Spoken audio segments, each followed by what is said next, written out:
Assalamualaikum warahmatullahi wabarakatuh.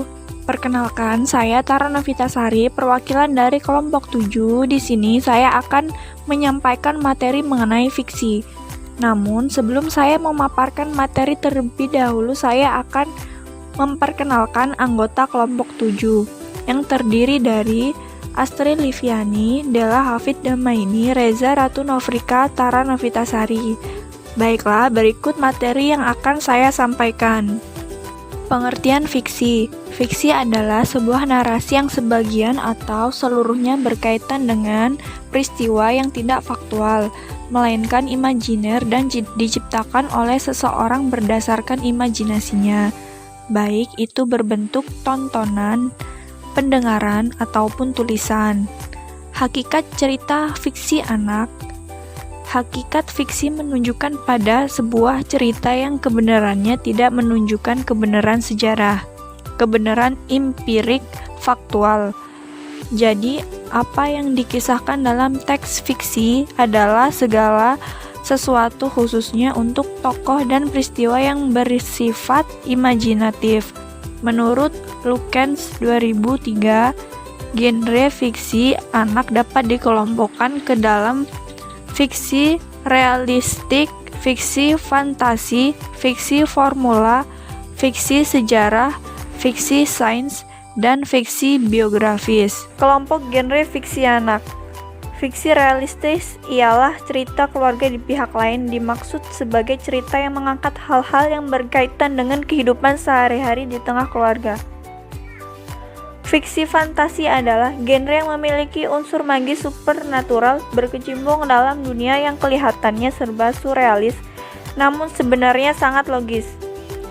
Fiksi formula merupakan sebuah genre yang memiliki pola-pola tertentu yang membedakannya dengan jenis lainnya.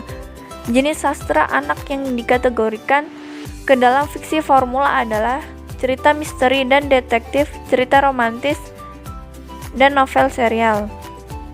Fiksi sejarah adalah sebuah genre kesusastraan di mana alurnya terjadi dalam sebuah setting yang berada pada masa lampau. Fiksi biografis yaitu fiksi yang menjadi pedoman penulis fakta biografis. Fiksi jenis ini bisa dalam bentuk biografi murni, namun ada juga yang berupa autobiografi. Fiksi sains adalah suatu bentuk fiksi spekulatif yang terutama membahas tentang pengaruh dan perkembangan teknologi yang diimajinasikan terhadap masyarakat dan para individual. Jenis-jenis prosa fiksi. Prosa modern. Yang pertama, novel adalah karya fiksi prosa karangan yang berasal dari khayalan atau rekaan penulis. Novel lebih panjang dan lebih kompleks dibandingkan dengan cerpen dan tidak dibatasi keterbatasan struktural. Yang kedua, cerpen atau cerita pendek adalah salah satu bentuk prosa yang berupa karangan pendek. Yang ketiga, novelet adalah cerita yang panjangnya lebih panjang dari cerpen, tetapi lebih pendek dari novel. Jadi panjangnya antara novel dan cerpen. Yang keempat, roman adalah cerita yang digambarkan secara panjang lebar, menceritakan tokoh atau peristiwa fiktif.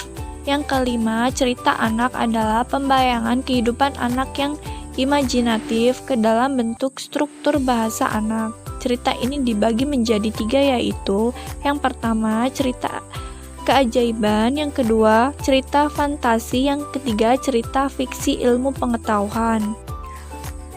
Prosa lama.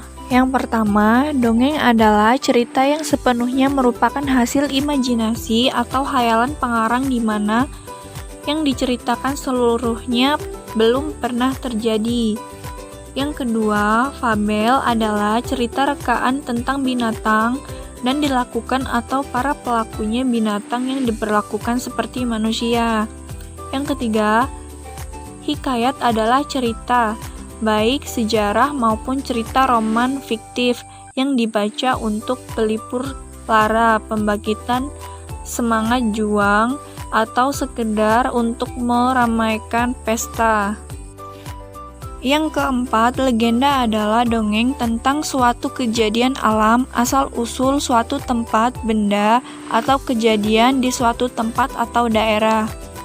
Yang kelima, mite adalah cerita yang berlatar belakang sejarah atau yang sudah dipercayai orang banyak bahwa cerita tersebut pernah terjadi dan mengandung hal-hal gaib dan kesaktian luar biasa.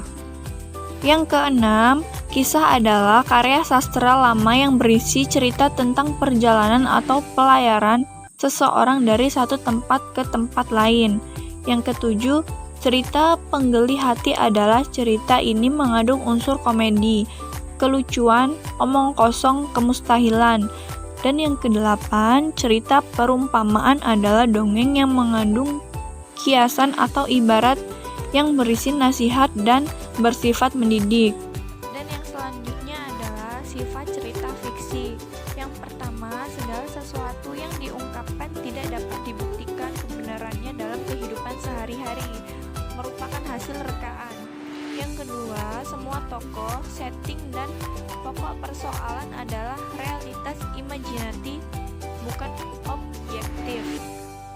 Yang ketiga, kebenaran yang terjadi di dalam fiksi adalah bukan kebenaran objektif, melainkan kebenaran logis, yaitu kebenaran yang ada dalam penalaran. Yang keempat, manusia-manusia yang hidup dalam kenyataan sehari-hari yang terlibat dalam seluruh aspek kehidupan penokohan fiksi mampu mempengaruhi, membentuk sifat, sikap pembaca, pendengar, dan pemirsa. Dan yang kelima, kebenaran logis fiksi menyebabkan setiap fiksi selalu multi-interpretable. Artinya, setiap pembaca, pendengar, pemirsa mempunyai tafsiran. Perbedaan fiksi dan non-fiksi. Fiksi yang pertama, imajiner, yaitu